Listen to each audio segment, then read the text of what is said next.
Alright guys, just a little bit about me before I tell you about this. As a kid, like all boys, I was crazy about trains. And I had a couple of train sets. Destroyed them pretty much because just wore them out and my parents throw them away. I guess it was about 80, 81.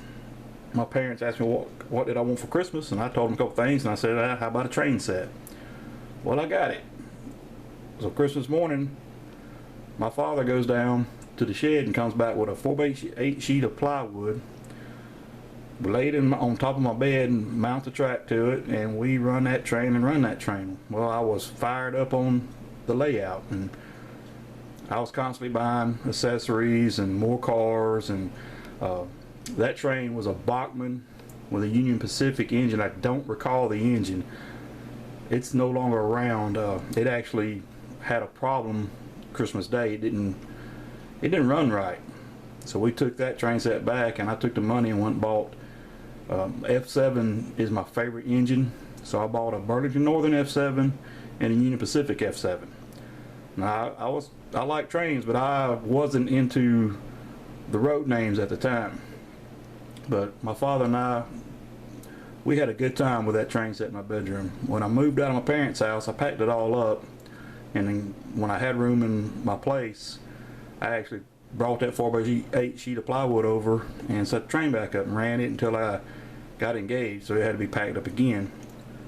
You know, when we got a bigger place, I got it back out, so on and so forth, and I've had a couple layouts since, but nothing grand. Now, the house I'm in now, pretty decent size, but I have no room for a layout, so I'm going to have to create a budget to get me a building outside so I can have me a new layout, and that'll probably happen next year if everything goes right. Now about this train. As I said, I bought a box from my buddy, and this train was in it. It's a MARX train. It's got its issues, like ladders are broke off, the coal car, the box car is missing the door, and it's got some damage too. But it's in pretty fair shape. I think it's from it's possibly, I don't know the date on this, maybe late 60s, early 70s. And he said there was another car somewhere for it, and it was a tanker, but he didn't know where it was at. But if he finds it, he'll bring it to me. With that being said, we'll take a look at this train car by car. Now, I don't recall when they quit pulling cabooses on the rail, but in the 70s, when I was a little kid, the train would go through town. I went to kindergarten, and it was kind of close to the train tracks, and we'd be out on the playground, and the train go by, and of course the guy in the caboose would wave at us. I always thought that was real nice. On rare occasions would we see anybody standing on the decks of the cabooses, and hardly ever did I ever see a bay window caboose. But this caboose is intact. There's no damage to it. It's got good details. New York Central, unfortunately, but the trucks are there. The couplers are there. Nothing's broke or damaged on this little green caboose. It's a good looking little caboose. I really do like it. Alright, here's the coal car, and it has damage. The step on one side, this one's damaged and twisted in. Let me flip it back around. This is the side that has the damage to it. Step's completely gone, and the rail here is broke out. But both couplers are still attached. You got those old, I guess the couplers on this, they weren't too bad, but I do recall as a kid running them with these kind of couplers, you'd be having your train run, all of a sudden they just detach from each other, and that was always a little aggravation. And back when I had my first layouts, I never upgraded it used to be called Katy couplers. Now, I'm not sure if they're still the big leader of the couplers or not, but these still have their original factory couplers.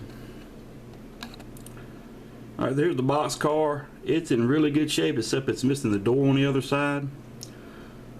It's a Great Northern. It's dirty. I haven't cleaned any of these up. These are how I got them. I'll clean them up eventually and probably just put them on a shelf. I haven't tested the engine yet, but I will do that because I really do like the little engine. And here's the side missing the door. I'll have to hunt a door down. I may have a bad box car in a box somewhere. It might have a door that'll fit it, but I'll eventually get a door on there. If it's a different color door, I probably won't repaint it, make it look like it just had to be replaced on the rail. Last but not least, here's a little engine.